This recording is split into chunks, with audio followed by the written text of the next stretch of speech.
I'm sure you know about the 1950s, I believe it was, where the sugar industry paid off scientists. Of course. To to put the blame on saturated fat. It changed people's eating. And corn. Corn.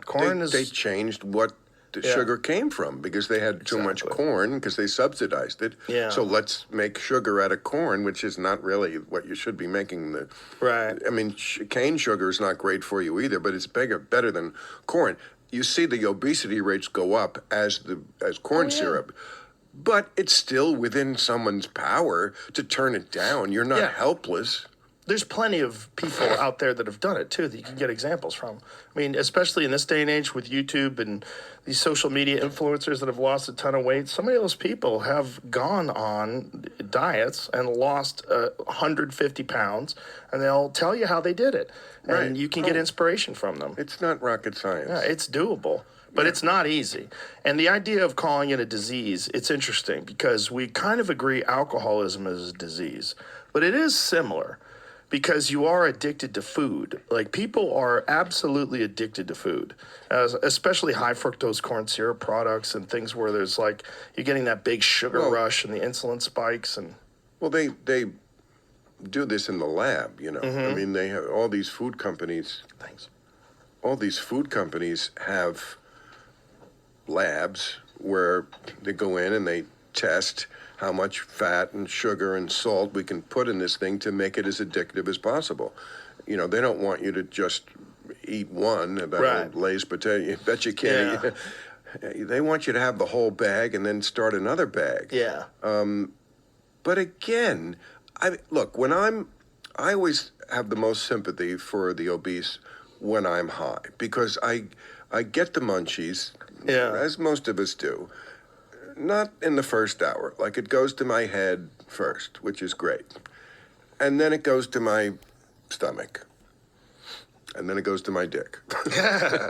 But, yeah, when it goes to my stomach, I get it. I get it more than I do normally because I am just ravenous to eat. But that's why I don't keep shit in the house. So that when I do get ravenous for food, there's nothing there. And the thing is, when I'm high, I'm rather satisfied with food that isn't the most delicious food in the world because I'm high. Everything tastes good. And I'm just looking to eat. So if I'm going to eat like baruca nuts or something, they're not bad for me and I can eat 1,000,000 of them and it satisfies that urge to chew and read. But I'm not putting on weight. I mean, there are things you can do. Yeah. We're not helpless. Well, it's also, no one's telling you to do it. It's not like, you know, the government was telling everybody to get vaccinated. They weren't telling anybody to lose weight.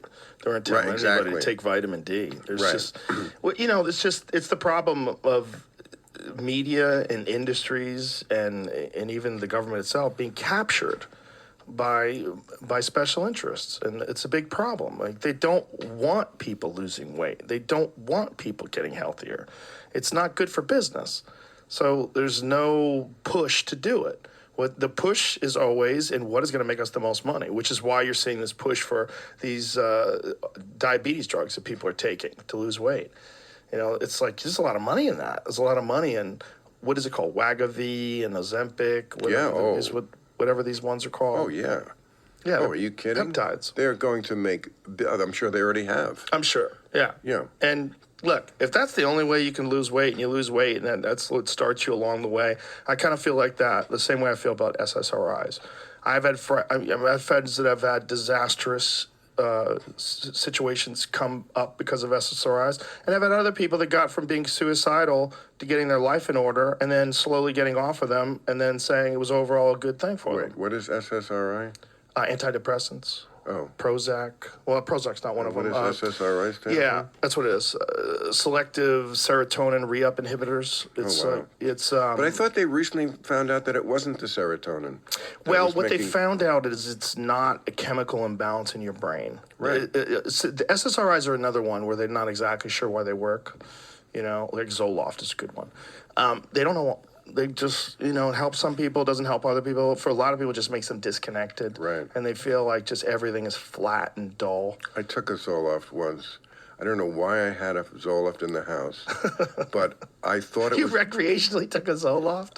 I did not I thought it was a sleeping pill. Oh. Because Zo, and Loft. I was like, oh, this must be. I don't know. This is a long time ago, and I don't know why it was in my house, but I had one pill, and I remember Zoloft, and I thought, oh, good, I need to sleep. And the way it made me feel, because I don't have an imbalance, was horrible. Really? Yes. Like I know what it feels like to be doing something I don't want to do. Some people call that work, and we're lucky we like our work mostly, but there are things I don't want to do that I do, and I know what it feels like to be doing things I do want to do. When I was on this drug, it was like neither.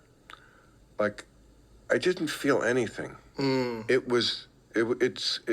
made me feel very sympathetic to the people who suffer from chemical imbalances in the brain, and mostly it is chemical imbalances. I think it was Mike Wallace suffered for a long time from this, and also maybe it was Dick Cavett, somebody like that, who said, I was in therapy for years and years and years, and then they gave me this drug and I was all better. And it was never anything that they were going to fix in therapy. It was just the chemical. They just poured something in the test tube, and suddenly it was all good. Because some of it is just chemical.